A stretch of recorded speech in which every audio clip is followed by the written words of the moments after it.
Hello, I'm Simon. Welcome to Simon's Cat Logic. We'll be finding out from a cat expert why cats behave the way they do. Today, we're looking at cleaning.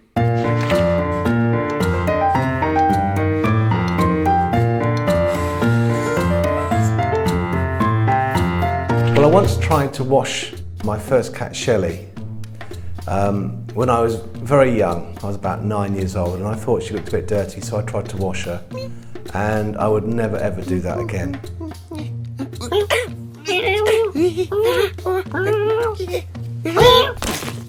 Cats clean themselves.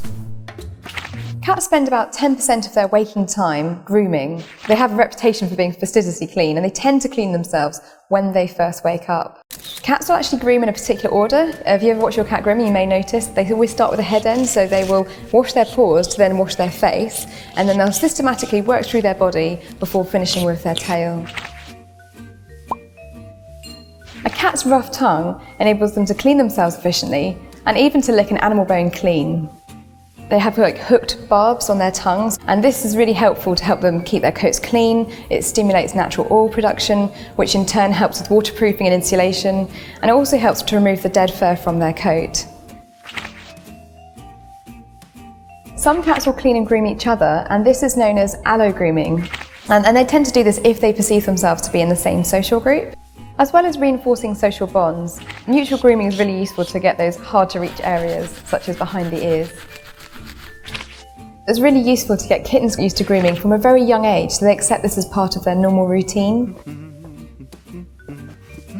It's important for kittens to have positive associations with grooming, giving them gentle handling and getting them used to the brush, so that it's much easier for owners to feel through their coat to see if there's any mats at all, ideally to prevent mats from happening, but also to tackle them if needs be, and especially for older cats that may need that little extra hand with grooming because they're a bit stiff and struggle to do it themselves.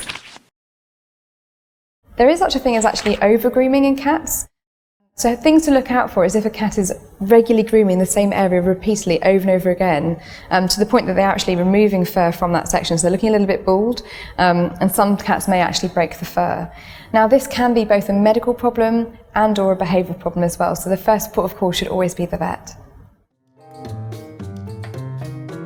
I think of Teddy, my black long-haired cat, and what he loves to do is go stalking through the long grass, and he comes back covered in these little tiny grass seeds, and so I'm forever combing him with a little flea comb to get these little grass seeds out, which he loves. He loves that. He loves the extra attention, so I wouldn't be surprised if he goes out in that field especially to get groomed afterwards.